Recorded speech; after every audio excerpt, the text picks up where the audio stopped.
Hi everyone, I'm going to share with you some tidbits and one strategy of how to approach your knowledge synthesis project as well as future systematic reviews as far as staying organized. Obviously there are dozens or more ways of staying organized and everyone's going to have different preferences, but just want to share with you one way that I did it, especially regarding how to remove duplicates and keep track of counts for your Prisma diagrams.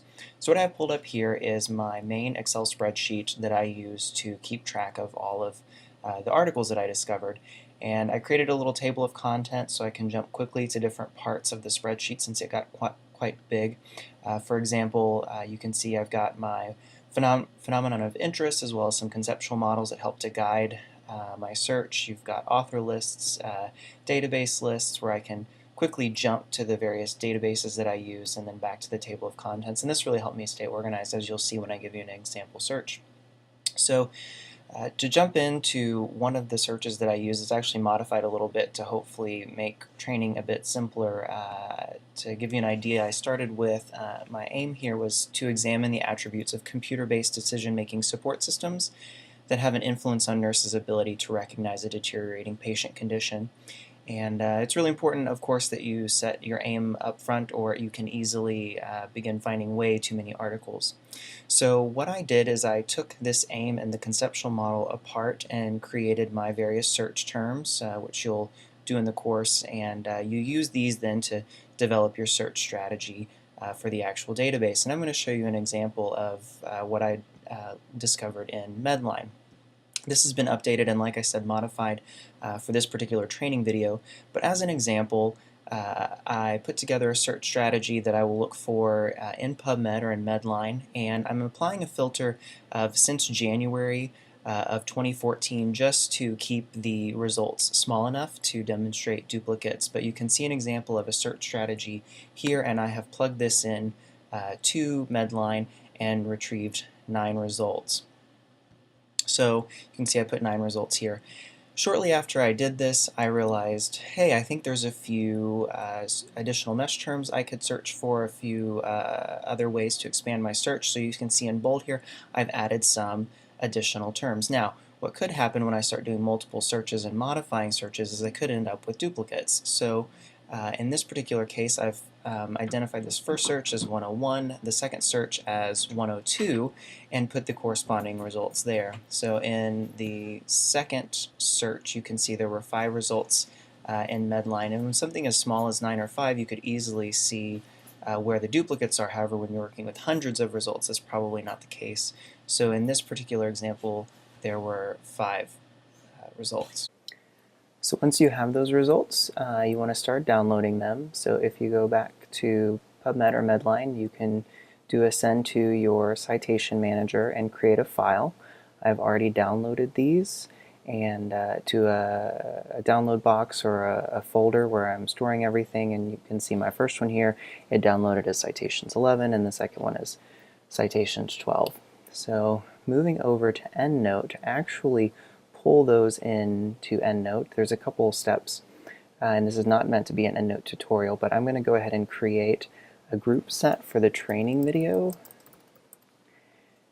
and I'm going to go ahead and create a group under there where I'm going to start plugging these articles into, and I'm going to label them 101 and 102, similar to the numbers that were on my Excel file, as you see here. So the results from this strategy will be put into a folder here, and then I'm going to have one group that'll be all articles.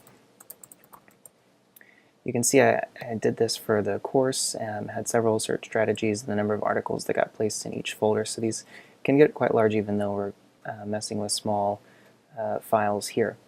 So I'm going to go ahead and upload the first strategy. That's file import. We have this one. You'll select your import options. This is coming from PubMed. You can get rid of duplicates in special ways within EndNote. I'm going to go ahead and import all, and I'm doing this again to keep track of how many duplicates I have, how many abstracts I review, etc., for purposes of developing the Prisma diagram. So importing all. I'm importing. I'm going to go ahead and select all of these and move them into ID 101. And then I'm going to do the same with ID 102. So we have 9 and 5. Let's go into 102. Once I click on this group, I'm going to go ahead and move. So this would have been my first strategy. I'm moving that into the All Articles group. So you can see there was 9 in search strategy 1 and 9 for everything I've collected so far. I'm going to do the same with the second search strategy so that all of the articles I have so far is 14. The benefit of playing with these groups, not only you can see how many results you had in each search strategy, but when you delete one from within a group, it doesn't delete the reference from your all references in your entire library. So many of these you'll want to keep around for future papers or future lit reviews, but once you put them in a group, you can, when you delete them, they only become deleted from that group.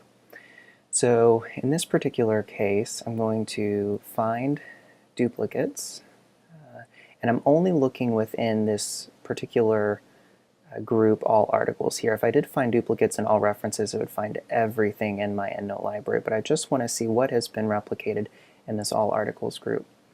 And it shows me that I'm comparing 1 and 2 of 2 duplicates. So there's just one article that was pulled in both search strategies. I can either choose to keep one article or the other, or you can click cancel. And when I go into all articles, it will highlight which article, which reference was actually replicated, and this is Parker CG. So I can go ahead and delete this particular reference. It'll ask if you want it to, or you want to delete this record from all articles, and note the references will not be deleted from your library, and that's the benefit right there. So we're going to delete it from all articles. So I still maintain that I had 9 results in ID 101 and 5 results in 102, but only 13 total. I can keep track of that if I want to in the results section of my Excel sheet, which I have done here. So 101 and 102, I can see there were originally 9 and 5. There was 1 duplicate in 102, which has left me with 13 abstracts to review here. It's just a way to keep track of everything so you can put those numbers in your Prisma diagram. One other thing to share that I found beneficial when once you have the articles that you want and you start extracting information from the full text, you want to start keeping a separate Excel sheet or tables, it could be Word document, whatever. The way that I found this particularly helpful was to create a Google form or a Google Doc, which is free, you just need a Google account, and created a form where I could put in the EndNote ID, title, study type, and start extracting the information as I read through the article, so that I never have to read the full text again. But you can put anything you want to in there. These are going to be completely customizable to whatever your aims are and your research questions are. For me, it was things like level of aggregation, the sample size, the study design was in here, specific types of technology and attributes of decision support technologies. And then when you fill all of this out, you can download it as a table. It'll be in Google Docs, but then you can download into Excel. And it has as columns all of the information you extracted, and you can make charts out of this, you can make additional tables out of all this. Keeps it a little more succinct, and in my opinion the form is easier to input data into, and versus the Excel sheet is easier to read data out of.